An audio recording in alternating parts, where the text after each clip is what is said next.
Assalamualaikum warahmatullahi wabarakatuh. Apa kabar pendengar dan pemirsa RRI Net? Semoga senantiasa diberi kesehatan. Saya Sapiran akan mengajak Anda untuk mengetahui cara masyarakat suku Gayo dalam melestarikan bahasanya.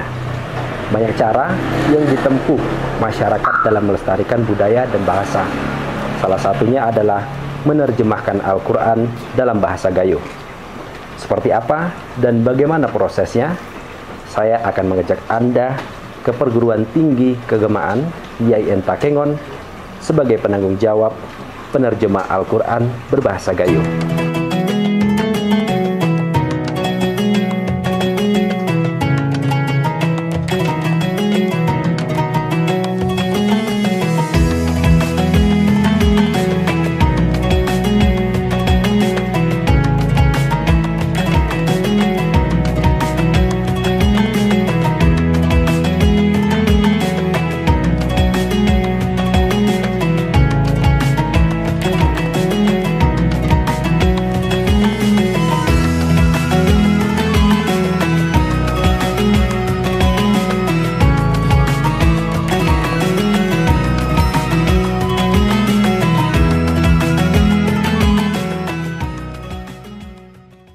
Pendengar dan pemirsa RRI Net, saat ini saya sudah berada di YAIN Takengon dan di samping saya ini sudah ada Bapak Rektor, Bapak Zulkarnain.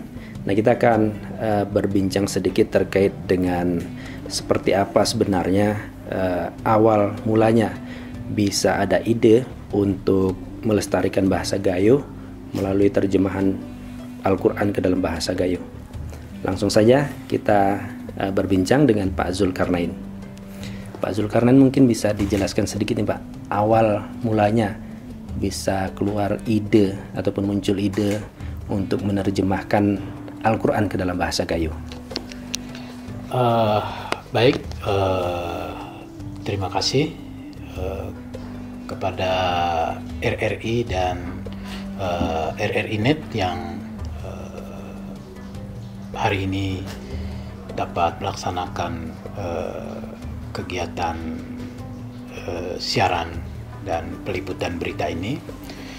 Yang pertama, ide ini muncul sebenarnya sudah lama kita cita-citakan sebagai bagian dari upaya melestarikan bahasa penutur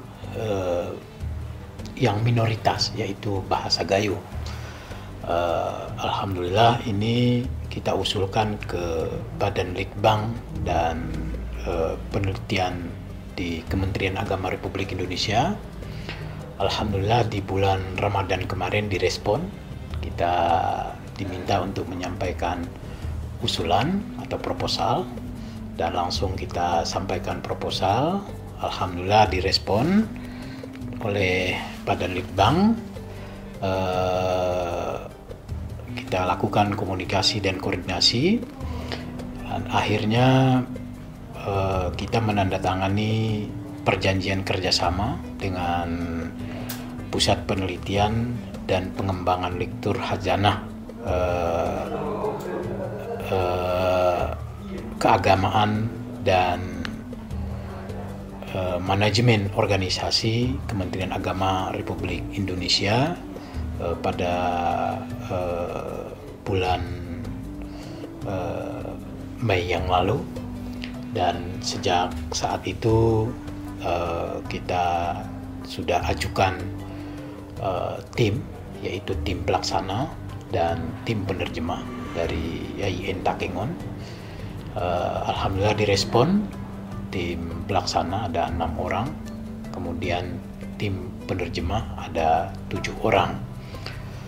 Tim pelaksana yaitu kami yang menjadi ketua, Sekretaris Pak Dr. Al-Musanna, dan ada beberapa yang lain sebagai anggota. Sedangkan tim penerjemah itu disyaratkan oleh mereka terdiri dari ahli ulumul Quran, ahli bahasa Arab, kemudian ahli bahasa Gayo. Maka kemudian kita mengirim nama-nama yang secara keilmuan menurut kita memenuhi kriteria yang mereka tetapkan. Maka tim penerjemah itu kita sampaikan ahli ulumul Quran, antara lain Pak Mahathir, Dr. Ramadan, kemudian Ihsan Harun, kemudian Dr. Hamdan,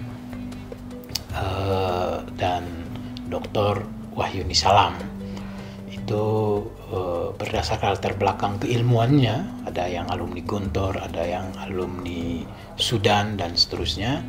Kami berpandangan mereka sudah layak sebagai tim penerjemah. Kemudian ada yang dari ahli bahasa Gayo, itu antara lain diwakili oleh Bapak Basarudin BA dan Pak Saparudin yang ahli bahasa Gayo.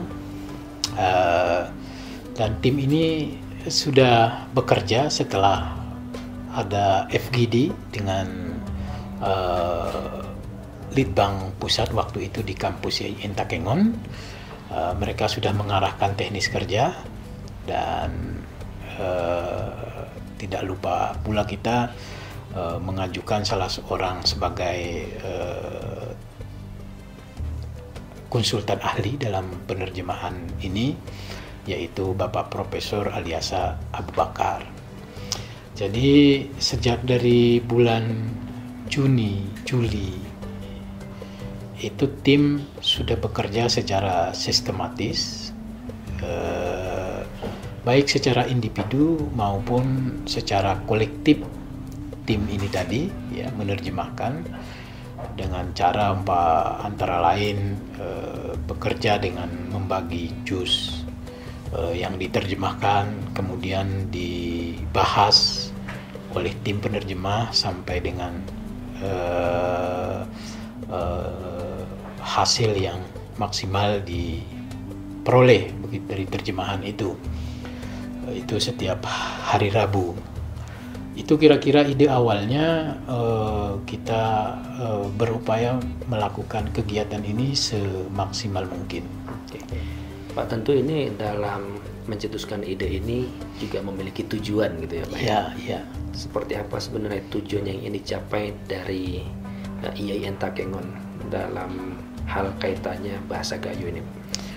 Tentu tujuan yang ingin kita capai, yang pertama sekali ya selesai Al-Quran ini diterjemahkan ke dalam bahasa Gayo, sehingga Al-Quran yang telah diterjemahkan dalam bahasa Gayo ini bisa didistribusikan kepada masyarakat secara luas, dan paling tidak pada lembaga-lembaga pendidikan. Pada lembaga-lembaga pendidikan, apakah pendidikan formal, pendidikan informal, ya, sehingga kemudian selain dari Al-Quran terjemahan bahasa Indonesia yang berada di lembaga itu, nah hadir Al-Quran terjemahan bahasa Gayo. Nah, dengan demikian, ketika ia membaca Al-Quran, ia sekaligus dapat membaca terjemahannya dalam bahasa Gayo. Maka kemudian mendekatkan atau kedekatan seseorang dengan Al-Quran itu berbanding lurus dengan kedekatannya dengan menuturkan bahasa Gayo, dengan senantiasa memperkuat dan memperluas penuturan bahasa Gayo di tengah-tengah masyarakat. Kemudian bahasa Gayo akan menjadi tumbuh penuturnya semakin luas, dan bukan hanya pada khusus masyarakat Gayo saja, tetapi masyarakat yang tidak penutur bahasa Gayo, ketika ia menemukan Al-Quran berbahasa Gayo, ia akan mengenal inilah bahasa Gayo, begitu. Maka kemudian pelestarian bahasa daerah Gayo itu akan lebih lebih dekat dengan kehidupan masyarakat yang lebih luas, termasuk diaspora masyarakat Gayo yang ada di luar Gayo, umpamanya ada di Medan, ada di Jakarta. Bahkan kita sudah mengkomunikasikan dengan komunitas masyarakat Gayo yang ada di mancanegara. Gitu. Oke. Pak, dalam perjalanannya untuk menerjemahkan Al-Quran dalam bahasa Gayo, ini pasti ada mekanisme-mekanisme yang dijalankan. Sejauh ini seperti apa Pak mekanisme yang dijalankan untuk menerjemahkan Al-Quran ke dalam bahasa Gayo itu? Ya, tentu yang pertama kita melakukan penerjemahan dalam level yang lebih umum begitu. Kemudian dari level yang lebih umum ini kita perhalus dengan menggunakan bahasa Gayo yang baku, yang banyak ditutur atau penuturnya dalam kata kalimat tertentu.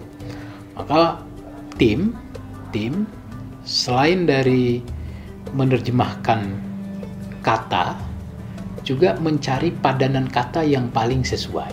Gitu. Tentu tadi juga sudah disampaikan merujuk kepada beberapa kitab tafsir, ya, seperti yang disarankan oleh tim ahli. Itu ada tafsir Al-Misbah dan ada tafsir Muhammad Asad dan tafsir-tafsir yang lain. Yang kedua, mencari padanan kata yang termuat dalam kamus bahasa Gayo. Hari ini ada 3 kamus bahasa Gayo yang dirujuk oleh tim. Nah, selain dari itu, bila ada nanti kata yang kita butuhkan pendapat pihak lain, kita akan undang untuk memberi pendapat, saran, pemikiran, supaya hasil terjemahan ini lebih sempurna begitu. Dan bila tidak ditemukan, nanti tim penerjemah akan membuat glosarium. Ada kata-kata yang dijelaskan dalam glosarium itu, sehingga ketika menemukan satu kalimat yang tidak ditemukan padanan katanya, itu bisa melihat glosarium penjelasan oleh tim penerjemah begitu. Oke, tadi kan sempat Bapak singgung orang-orang yang terlibat gitu ya, baik dari pusat kemudian dari kampus ini sendiri, dan ada beberapa dari yang mahir dalam berbahasa Gayo lah gitu istilahnya gitu.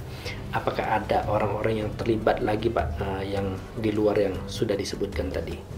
Ya, itu tergantung kebutuhannya nanti ya. Tapi dalam teknis pelaksanaannya ini ada 2 FGD besar, melibatkan peserta lebih banyak begitu.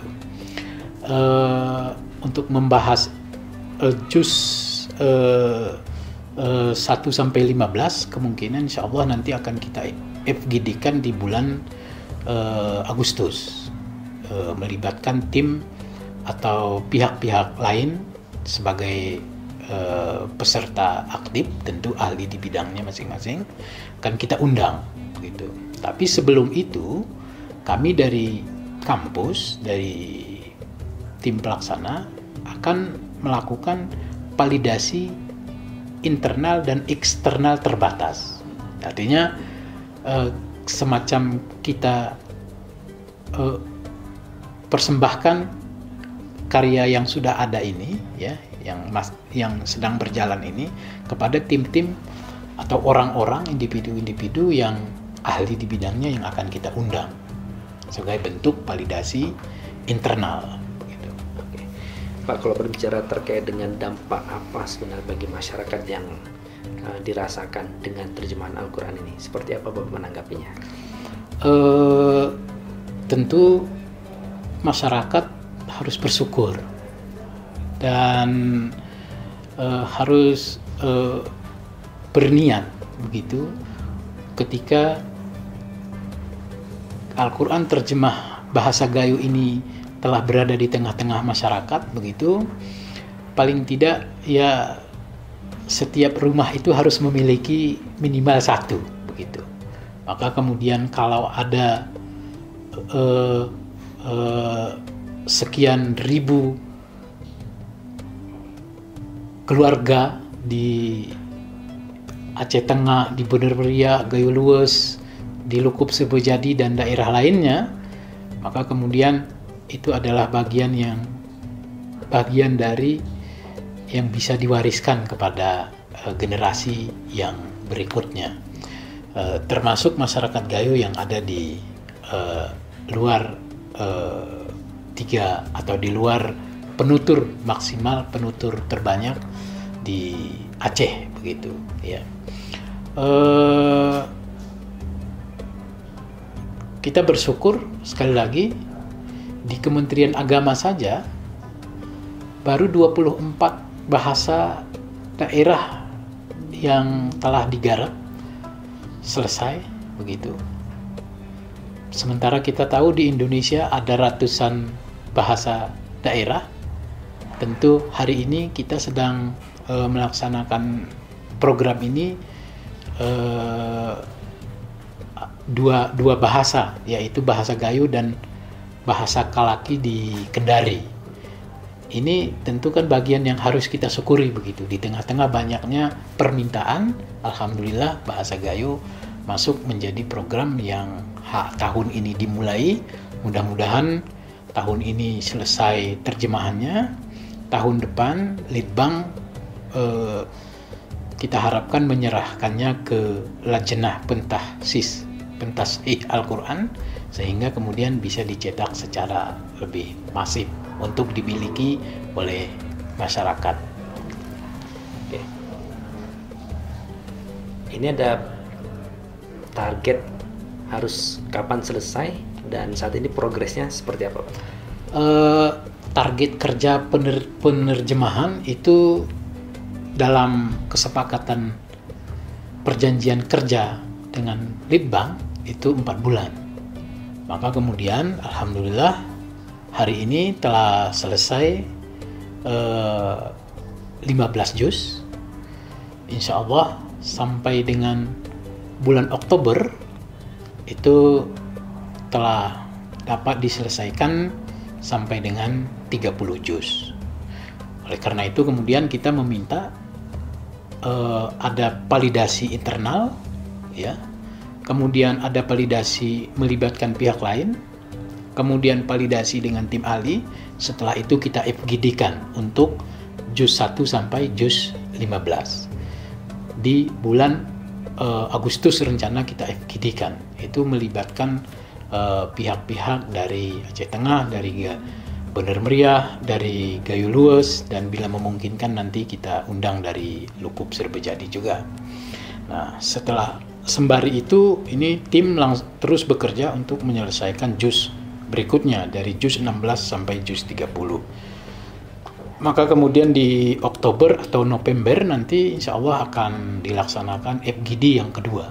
Jadi ada 2 FGD lagi untuk melibatkan banyak pihak demi terwujudnya terjemahan yang baik dalam bahasa daerah Gayo. Oke, berarti timnya ada 6 itu deh, Pak, untuk ini. Iya, ada 6. Baik. Semoga dapat menambah kelestarian gitu ya bahasa Gayo itu sendiri. Iya. Baik. Terakhir tuh Bapak ini mungkin harapannya dengan adanya program penerjemahan Al-Quran dalam bahasa Gayo ini seperti apa, Pak, harapannya? Ya, harapan kita tentu yang pertama ini dapat diselesaikan sesuai dengan jadwal waktu yang telah ditetapkan oleh Litbang. Yang kedua, kita berharap masyarakat memberikan dukungan ya dalam bentuk saran, pendapat dan seterusnya yang disampaikan kepada tim penerjemah. Yang keberikutnya nanti setelah terbit tentu mari sama-sama dengan rasa syukur dan bahagia kita miliki Al-Quran terjemah bahasa Gayo ini. terutama bagi generasi kita yang sedang belajar di lembaga pendidikan, ya, baik dari sekolah dasar sampai ke perguruan tinggi, ya, bisa ada kebijakan, ya, untuk merujuk atau membaca Al-Quran terjemah bahasa Gayo. Pak, terima kasih banyak Pak waktunya bersama RRI pagi hari ini. Tapi ada hal lain yang kami cita-citakan, antara lain untuk memudahkan akses atau kepemilikan nanti. Mungkin terjemahan ini ada yang kami cetak dalam bentuk seperti hanya juz 30 umpamanya. Jadi tidak dari juz 1 sampai 30, hanya juz 30, atau Yasin dengan surat yang lain, umpama Yasin dengan surat Ar-Rahman dalam bentuk terjemahan bahasa Gayo. Lebih dari itu juga kami berupaya untuk mendigitalisasi Al-Quran terjemahan ini. Jadi Al-Quran terjemah bahasa Gayo dalam bentuk digital, insya Allah. Mudah-mudahan ini memotivasi masyarakat untuk terus membaca Al-Quran. Amin, amin.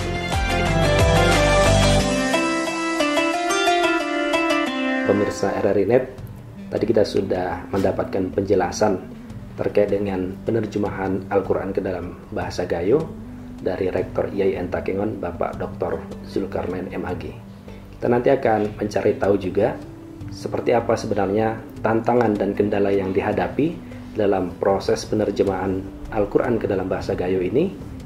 Nanti kami akan menjumpai Sekretaris Penerjemah Bahasa Gayo dan Penerjemah Bahasa Gayo, ada Bapak Al-Musana dan Ihsan Harun.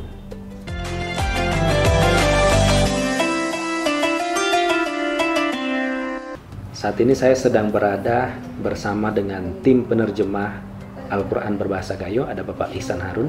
Kita akan bertanya terkait dengan seperti apa kendala yang dihadapi dalam menerjemahkan Al-Quran ke dalam bahasa Gayo ini. Pak Ihsan, mungkin bisa disampaikan Pak, seperti apa sebenarnya kendala-kendala yang dihadapi ini? Baik, terima kasih. Kami selaku penterjemah Al-Quran ke dalam bahasa Gayo, pertama yang kami hadapi ketika menerjemah itu memang ada beberapa diksi-diksi Al-Quran yang ketika kita padankan dengan bahasa Gayo itu ada beberapa kata ataupun kalimat yang masih multitafsir, tetapi itu sudah kita petakan sedemikian rupa. Harapan kita itu bisa nanti didiskusikan lebih lanjut dengan para pakar-pakar budaya dan pakar-pakar bahasa Gayo, dan harapan memang menemukan titik kesimpulan dari hasil terjemahan tersebut, bisalah kita kaitkan dengan maksud ataupun dengan makna dalam bahasa Gayo. Itu dari segi pemaknaan pada penerjemahan Al-Quran. Di samping itu memang kita menyadari dari tim penerjemah ada beberapa kata ataupun kalimat yang semestinya kita selaku orang Gayo itu sudah kita pahami bersama-sama gitu. Tapi ternyata kita mendapatkan kesulitan dari kata-kata tersebut, mungkin disebabkan karena tidak kita ungkapkan, tutur itu tidak kita ungkapkan sekarang untuk saat ini. Artinya hilang beberapa kosakata dalam bahasa Gayo itu, mungkin dari keterbatasan usia kita hari ini. Dan hampir semua penterjemah Al-Quran itu berumur 40 sampai dengan 43 tahun. Jadi keterbatasan kosakata dalam bahasa Gayo itu kami juga mendapatkan. Tapi alhamdulillah banyak pelajaran dari proses penterjemahan ini yang kami dapatkan. Pertama, kami para penerjemah lebih dekat dengan Al-Quran. Itu yang kami rasakan. Di samping itu juga kami menggali kembali apa sebenarnya makna-makna Al-Quran itu, sehingga kami tuangkan ke dalam bahasa Gayo, dan ternyata itu membuat nilai tersendiri bagi diri kami. Ternyata inilah makna Al-Quran itu, dan cukup memberi semangat yang sangat luar biasa bagi kami ketika menerjemahkan. Intinya kendala-kendala yang dalam proses penterjemahan ini antara lain dalam bentuk kata ataupun kalimat tadi, kemudian juga menyesuaikan dengan tafsir. Ya, tafsir kami harus membaca beberapa tafsir supaya makna daripada Al-Quran itu tidak jauhlah berbeda dengan apa yang kita harapkan. Saya pikir itulah kendala-kendala, tapi insya Allah kami tetap optimis, ya, optimis dengan doa semua. Mudah-mudahan program besar penterjemahan Al-Quran ini bisa terlaksana dengan baik. Seperti yang disampaikan oleh Pak Rektor,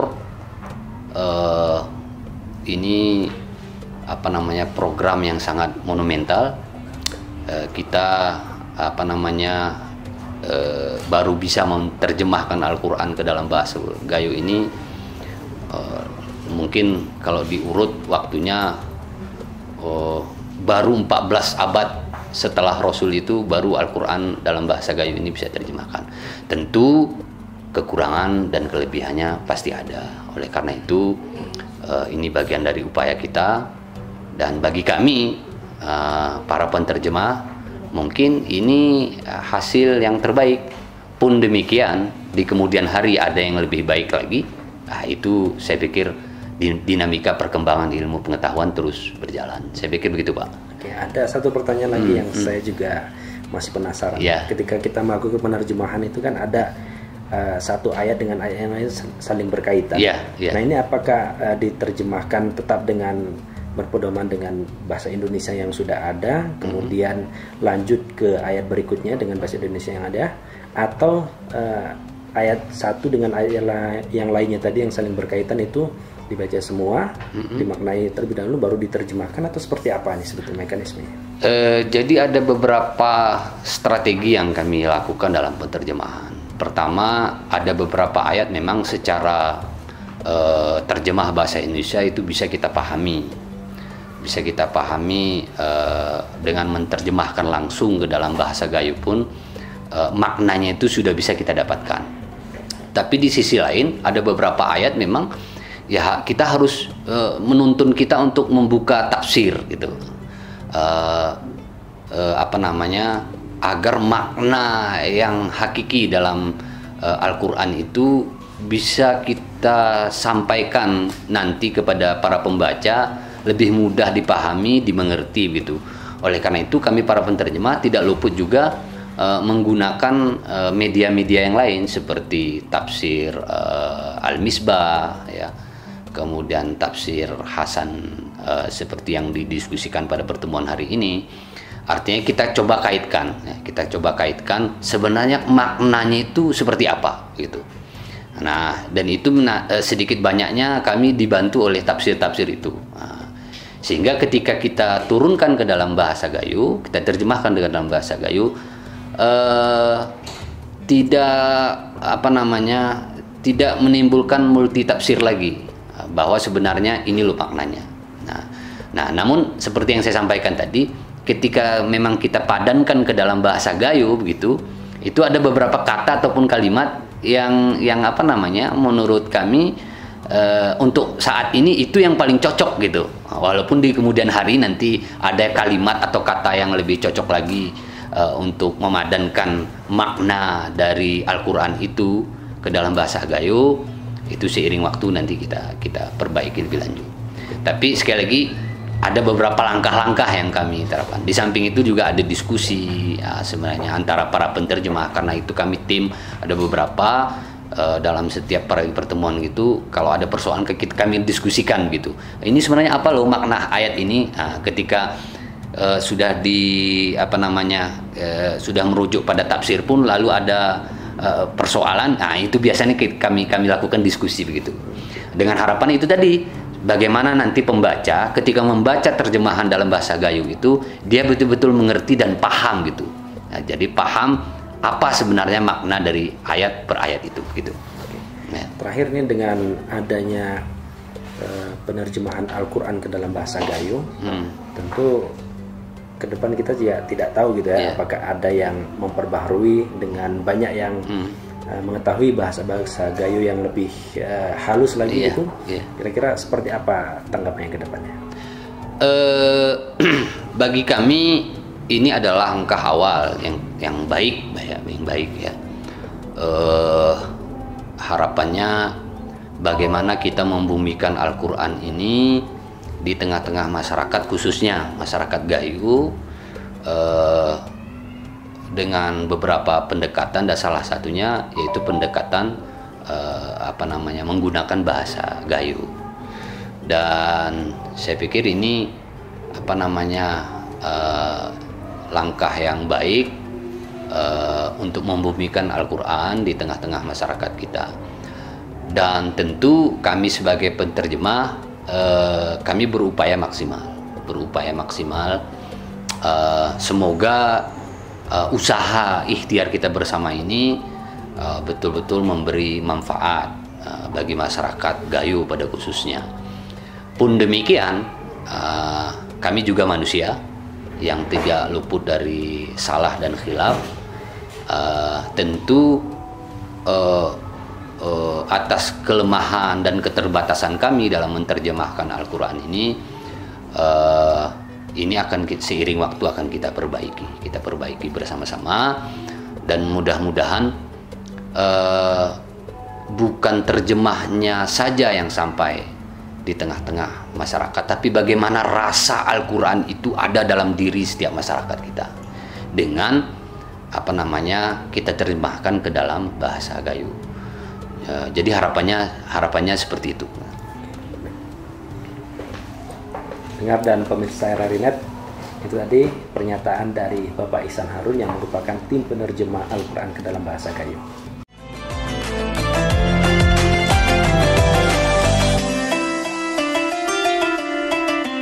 Alhamdulillah, tim pelaksana dan tim penerjemah Al-Quran ke dalam bahasa Gayo sampai saat ini telah melaksanakan beberapa kegiatan. Kita sudah melaksanakan pertama dulu MOU, kemudian kita melakukan dengar pendapat dengan konsultan ahli Prof. Alyas Abu Bakar, dan secara rutin tim pelaksana dengan tim penerjemah itu telah melaksanakan beberapa kegiatan. Dan alhamdulillah pagi ini sebagaimana dalam kegiatan tadi kami laporkan bahwa tim penerjemahan Al-Quran ke dalam bahasa Gayo telah menyelesaikan penerjemahan Al-Quran sampai juz ke-15. Jadi ini sesuai dengan target. Jadi progres yang kita capai saat ini itu sesuai dengan yang kita rencanakan di awal. Jadi target kita memang di Agustus itu selesai 15 juz penerjemahan.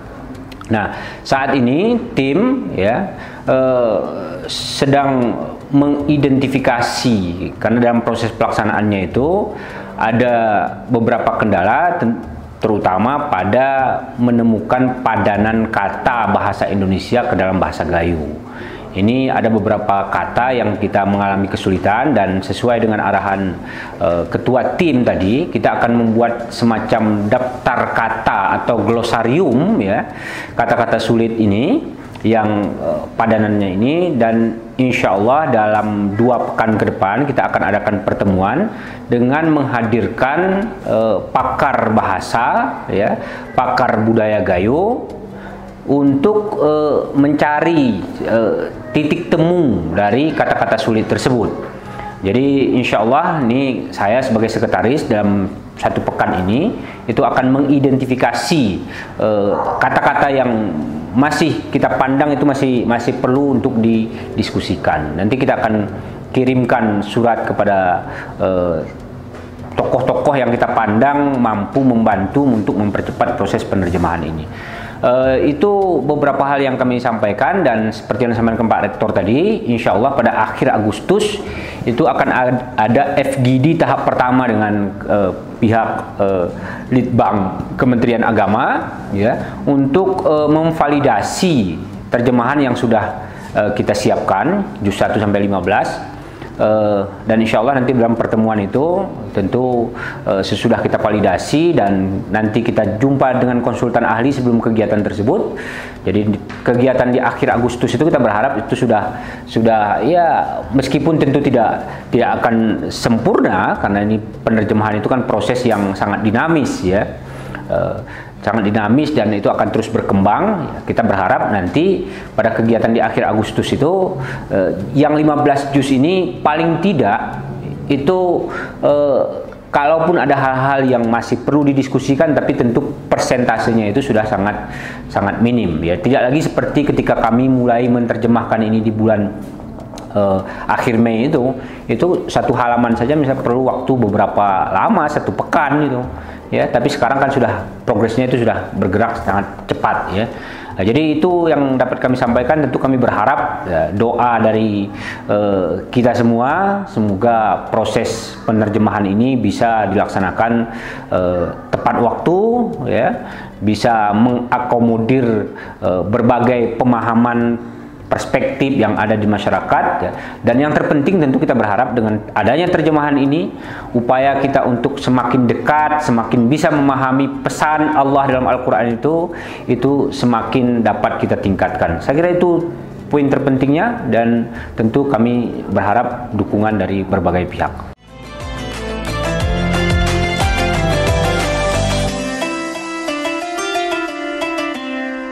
Pendengar dan pemirsa RRI Net, saat ini saya sedang bersama pakar bahasa dan budaya Gayo, ada Dr. Joni, dan kita ketahui bersama bahwasanya YAIN Takengon telah melakukan sebuah terobosan, yaitu menerjemahkan Al-Quran dalam bahasa Gayo.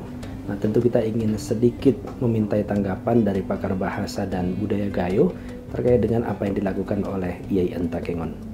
Pak Joni, mungkin sedikit Pak tanggapannya terkait dengan program YAIN yang juga ingin melestarikan bahasa Gayo melalui programnya, yaitu menerjemahkan Al-Quran dalam bahasa Gayo.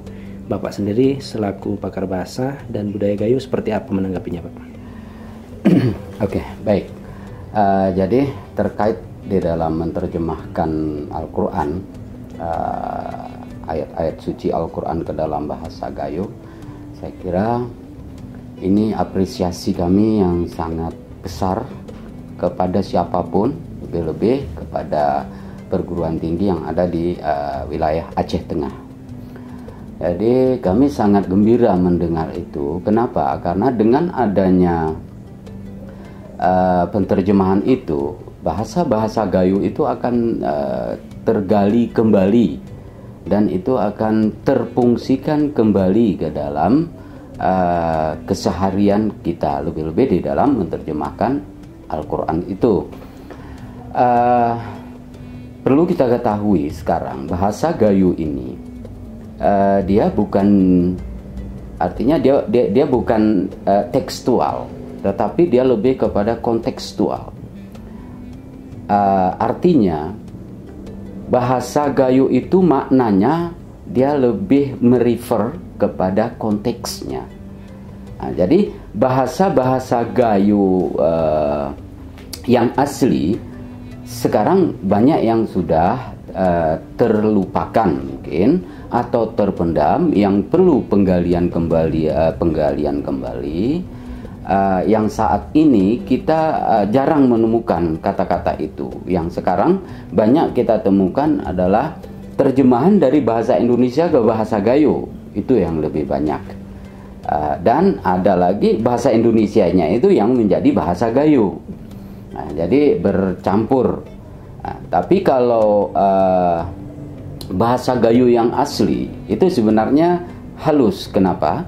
Karena dia penuh dengan kias, penuh dengan perumpamaan, penuh dengan tamsil-tamsil di dalamnya, dan bahasa yang asli itu pun perlu juga pengkajian lagi untuk mendapatkan maknanya. Kenapa? Karena di dalam satu kata itu kadang-kadang dia banyak makna yang terkandung di dalamnya, tergantung kepada konteks apa yang kita fungsikan. Kembali kepada penerjemahan ayat-ayat suci Al-Quran ke dalam bahasa Gayo, ini yang kita syukuri sekarang, kita bahagia sekarang, kita beri apresiasi kepada YIN juga, yaitu dengan adanya penerjemahan itu pasti para penterjemah itu menggali, pasti dia mencari. Jadi disitulah kita menemukan kembali tentang bahasa-bahasa Gayo yang sebenarnya. Hanya saja kita perlu antisipasi, jangan sempat ada bahasa-bahasa yang salah penempatannya, itu aja. Ya, salah penempatan, dan kalau udah salah penempatan pasti udah salah pemaknaan. Nah, kenapa? Karena bahasa Gayo itu sifatnya fungsional. Ya, jadi dia lebih kepada kontekstual. Kenapa? Karena bahasa Gayo itu terbangun dan terbentuk dari tradisi lisan, bukan tradisi tulisan. Oke, berarti jika memang sekarang yang dilakukan itu oleh YIN Takengon untuk menerjemahkan Al-Quran ke dalam bahasa Gayo, nah kalau menurut Bapak apa saja yang harus menjadi perhatian dalam menerjemahkan Al-Quran berbahasa Gayo ini? Oke, jadi yang menjadi perhatian antara maksudnya penggunaan, ya, deksis, kalau dalam bahasa disebut itu dengan deksis. Deksis atau pemilihan kata-kata itu ya harus tepat. Artinya harapan kami itu kalau bisa jangan dari bahasa Indonesianya, yang arti bahasa Indonesia itu diterjemahkan ke bahasa Gayo, tapi yang ahli terjemahan itu yang orang Gayo dan dia menggali, kan gitu ya. Jadi dia dari bahasa Arabnya ke bahasa Gayo. Nah, kalau dari bahasa Indonesia ke bahasa Gayo, saya yakin banyak nanti yang salah tempat. Ya, oke, baik Pak, kita beralih sejenak terkait dengan bahasa Gayo sendiri. Nah, ini seperti apa Pak perkembangan bahasa Gayo yang memang kita saat ini sedang berada pada era globalisasi? Mungkin bisa disampaikan kepada masyarakat seperti apa sebenarnya perkembangan bahasa kita ini? Kalau kita observasi, kalau kita mengamati ke lapangan sekarang, kita lihat secara jeli, ya, bahasa Gayo banyak yang menggunakan. Hanya saja seperti yang saya katakan tadi, kata-kata yang di dalamnya itu atau istilah-istilah yang digunakan di dalam pembicaraan itu banyak yang diadopsi dari bahasa Indonesia. Jadi kalau masalah kita berbicara tentang development ataupun perkembangan daripada bahasa itu, bahasa Gayo, saya kira bahasa Gayo itu berkembang, hanya saja kata-kata asli Gayonya itu yang belum terfungsikan dan belum terpakai. Salah satu contoh misal, kalau kita berbicara di lingkungan rumah, seorang ibu atau seorang ayah menyuruh anaknya, ya, mengambil kayu bakar. Ini kejadian di satu tempat. Ya, jadi dia suruh anaknya, "Wen, raipe melo bentorku sengkaran." Bingung anaknya. Apa itu bentor? Apa itu sengkaran? Ini terminologi ataupun istilah-istilah yang mungkin atau penamaan sesuatu benda itu sudah mulai tenggelam akibat tidak sering digunakan. Ya. Kalau bahasa Gayo banyak orang yang berbahasa Gayo, banyak. Dan sekarang kalau kita lihat ke belakang, sekarang orang malah lebih cinta mereka berbahasa Gayo, nggak malu lagi maksudnya. Nggak malu lagi mereka. Kalau dulu malu. Kalau kita ada beberapa teman di situ, ada 2 orang Gayo, yang lain tuh mungkin non Gayo. Mereka lebih memilih bahasa Indonesia atau memilih bahasa yang non Gayo tadi? Tapi kalau sekarang enggak. Nah, hanya saja itu tadi, tapi itu proses ya.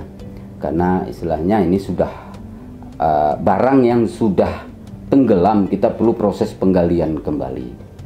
Berarti ini tugas siapa sebenarnya Pak untuk menggali bahasa-bahasa yang memang sudah jarang lagi kita gunakan ini Pak? Oke. Kalau kita berbicara tugas ya, itu tugas semua kita sebenarnya orang Gayo. Ya.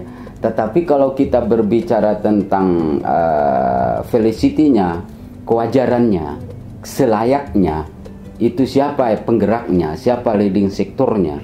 Nah, ini yang harus kita tempatkan dulu kan. Jadi kalau menurut saya itu leading sektornya adalah pertama pemerintah. Di pemerintah ada juga yaitu kebudayaan, ya kan. Terus ada kalau di majelis ada adat, ya, itu leading sektornya mereka sebenarnya itu, atau dinas pariwisata kah, itu yang pertama. Yang kedua, kita perlu adanya balai kalau menurut saya, ya, balai bahasa. Saya sudah mengusulkan beberapa tahun yang lalu itu sampai dimuat di Serambi, ya di Serambi Indonesia kan. Nah, jadi pernah ada salah satu pejabat waktu itu di dalam pidatonya dia berkata bahasa Gayo akan punah. Setelah beberapa hari dari situ saya datang ke ruangannya. Nah, Bapak menyatakan bahasa Gayo akan punah. Terus solusi kita apa kira-kira untuk mengantisipasi bahasa Gayo itu biar jangan punah? Jadi kalau tidak ada follow up seperti itu kan hanya kita mengembangkan isu, ya kan? Nah, jadi saya usulkanlah kalau bisa buat balai bahasa Gayo. Nah, jadi masalah benar meriah aja Gayo luas tuh ya, atau yang lain itu kan urusan administratif, itu terserah aja lah. Dan yang penting kita ada niat untuk melestarikan, untuk melindungi. Dengan adanya balai, saya yakin itu di situ kan sudah spesifikasi ya.